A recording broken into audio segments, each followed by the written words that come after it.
bombing with possibly gas exposure in Syria, and things have changed. It reminds me sort of weather reports. Well, if you don't like the weather, just wait an hour, you'll get different weather. Well, that's sort of what happens in the Middle East sometimes. That just wait, it'll change. Yeah. And actually, before this episode of possible gas exposure and who did what, things were going along reasonably well for the conditions.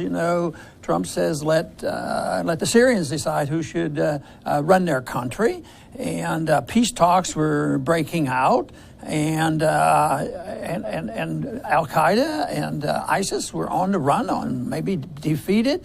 So it was like, in spite of their problems with this foreign policy, it looked like there was some benefit, but it looks like maybe somebody didn't like that, so there had to be an episode. And the blame now is that we can't let that happen because it looks like it might benefit Assad. So Assad, they claim, now went and released gas to kill a bunch of people.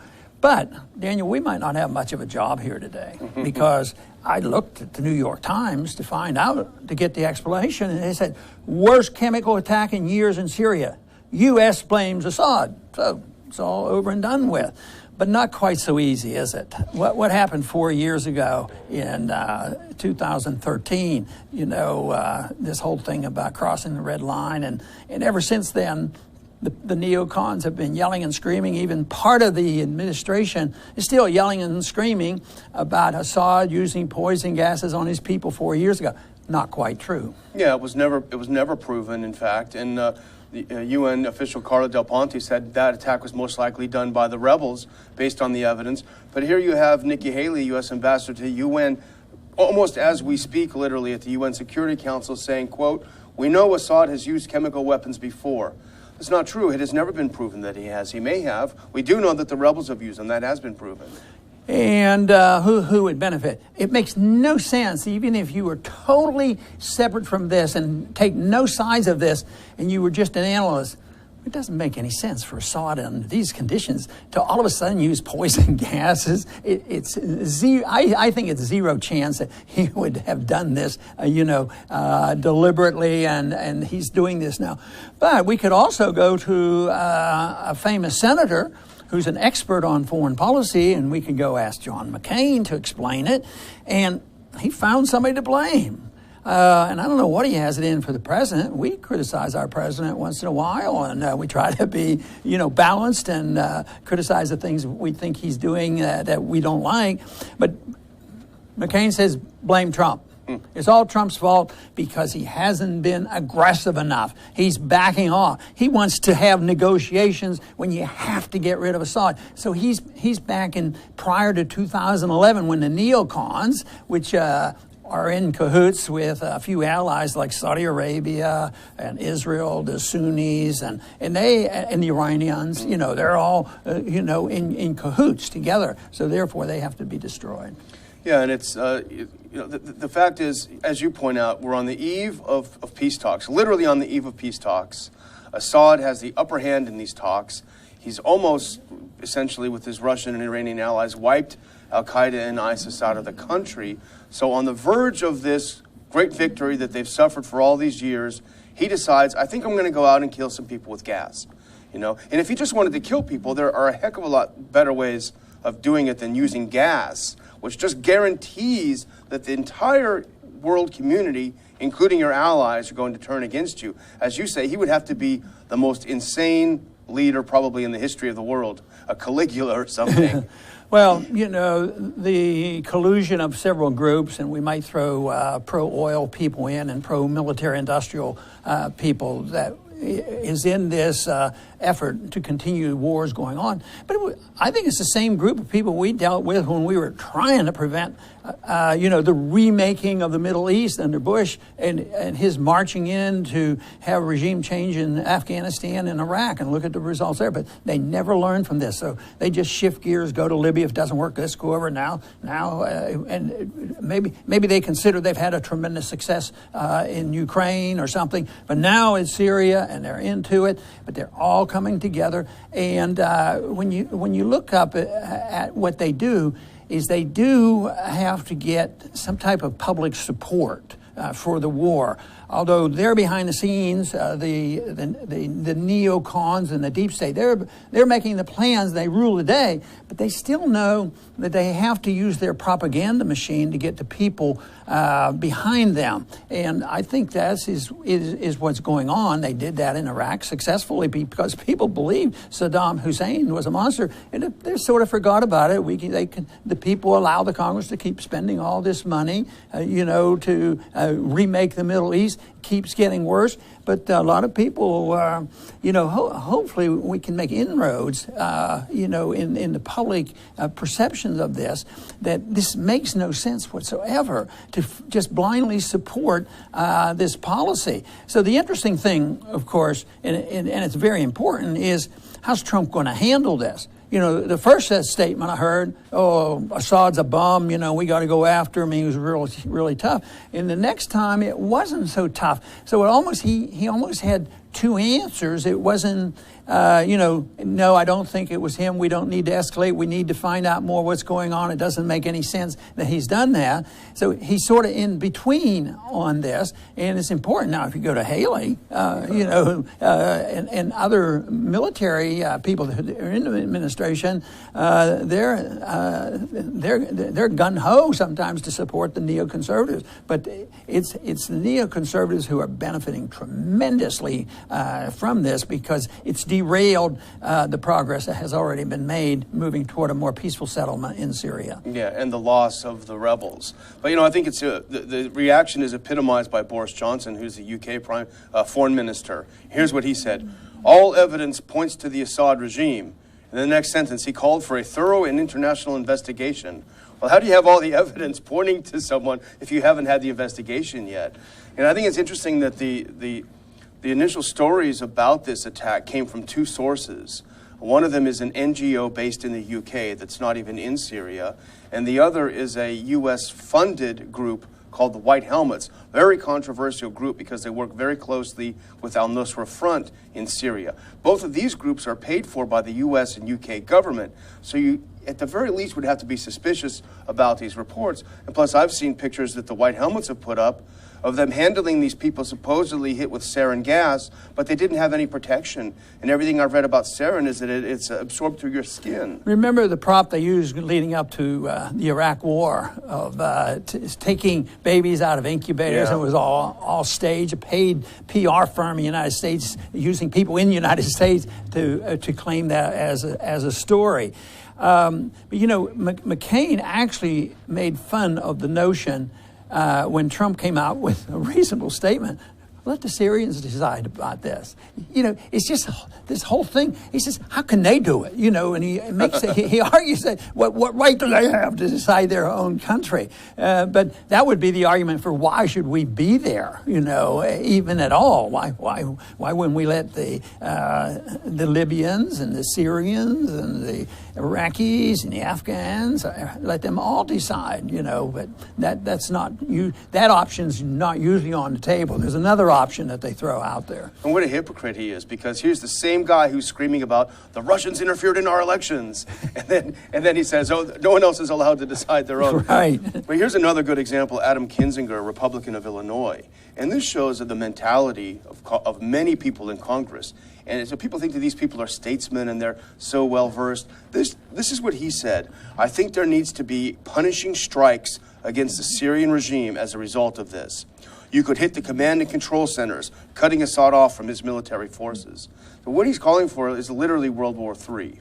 And even if it wasn't, even if the Russians stood back and let us do this to bomb and kill the Assad regime, how many thousands and thousands of people would be killed if the U.S. started bombing Damascus over this tragic figure of apparently around 100 people killed in this attack? You're going to have tens of thousands killed in Damascus. This is so irresponsible. It's always the children that they show it, and then they say that it's Assad. It has nothing to do with our policy. But, the blatant episode leading up or at the time the Iraq War was going on, remember Albright was being questioned, that there was a report out that 500,000 children died from our bombing over a 10-year period. We kept bombing and bombing and bombing and destroying infrastructure and all that.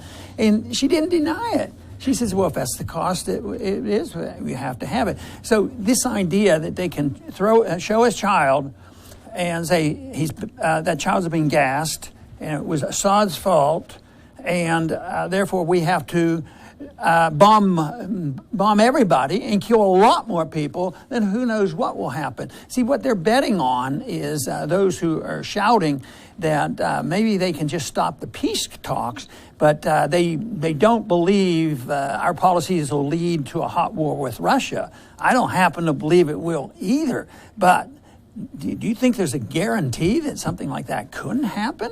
You know, and even if it doesn't, just destroying what's left of Syria by outside forces, you know, by individuals who were not invited into Syria. You know, there's a few people who are there that have been invited and a few that have not been, and we happen to be on the side of the people who have not been invited in to help bring the peace to Syria.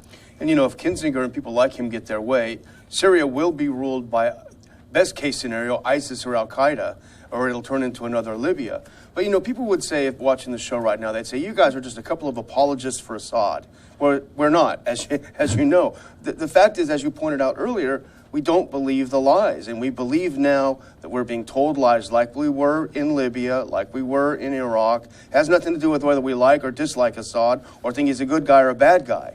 It has to do with being lied to. And this is the reason that, you know, Russia came up with the explanation. They didn't say that they weren't dropping bombs because they're trying to, you know, win the war for Assad. Everybody knows that. But what they're saying is that that they accidentally, or they hit a target which had weaponry in it, and they had gas in there, and that released the gas. That's what the Russians say.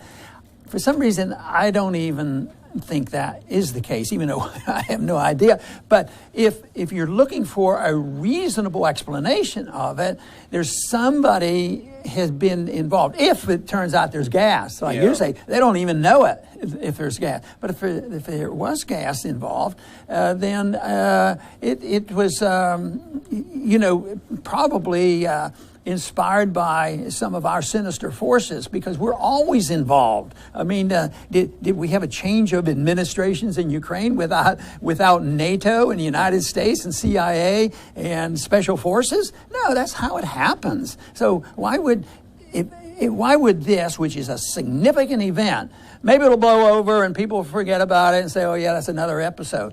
It might not blow over again, but it just looks like it's not an accidental event, and it looks like it makes no sense that that Assad is ready to commit suicide, you know, and literally, yeah, because they could, you know, United States and the British and other, well, we have a lot of warplanes. We could just destroy the rest of the country, and some of these people act like they would, you know.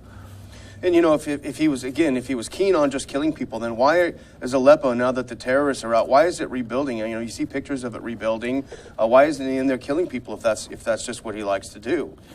It doesn't make... It makes no sense whatsoever, but I think it's a reflection of a consequence of our foreign policy, and we shouldn't be surprised. It's a little different this time, but, you know, in time, you know, in a couple weeks or maybe a month or so, or ultimately, it'll be always used for propaganda. Although we did get to as close to the truth as conceivable about Assad not using gas 4 years ago, it's still a propaganda tool. Even half of the Trump administration still uses that against Trump. So it's real hard to cancel out these images, and they're still going to say that.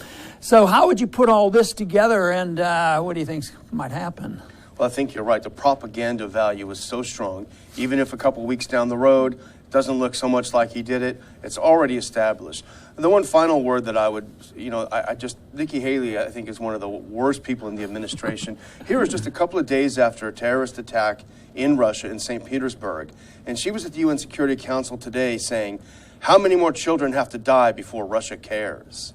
You know, just after they're victims of this attack. So it's always awful. always about the children. Yeah, So awful. well, I'll tell you what, if we really cared, we wouldn't even be in that country, I'll tell you that. I think Trump had it absolutely right. Let the Syrians decide what to do about their government. The Syrian people ought to make the decision. And that's a term that's been used generously by a lot of our leaders. Certainly Woodrow Wilson preached self-determination, but look at the consequence of that mess. And that's why I think that we have to look at a bigger picture than just strategy. Whether we bomb here tomorrow, the next day, or we move troops here, do we support this group? It's like interventionism in economic policy. You can't plan the economy through monetary manipulation, and you can't plan to run the world and control the world and bring all the factions together by manipulating particular events. You have to decide what you stand for, preach the lessons at home, set good examples, and don't try to force your views on other people. Don't try to use it, guns and bombs and missiles, and say you do it our way or not. So right now, the president's going to be meeting with the president of China, and I don't think that it should be intimidation. I think it should be a frank discussion. But this idea, do it my way or else, it just won't work. I just don't know why we should give up on the principle of negotiation and diplomacy. If we give up on that, then we're going to have the neoconservatives epitomized by Bill Kristol and Cheney and McCain and Lindsey Graham. They're the ones who will be running it. And in many ways, they have a lot of influence. I mean, they're closer to the insiders. They're closer to the deep state, and their message keeps getting out. And this may well be an example of what they can do to reverse any attempt to come up with a peaceful solution. That is why the message of non-interventionism, mind our own business, have a strong national defense, protect liberty here at home, that is the policy that must be used if we are determined to promote the cause of peace and prosperity.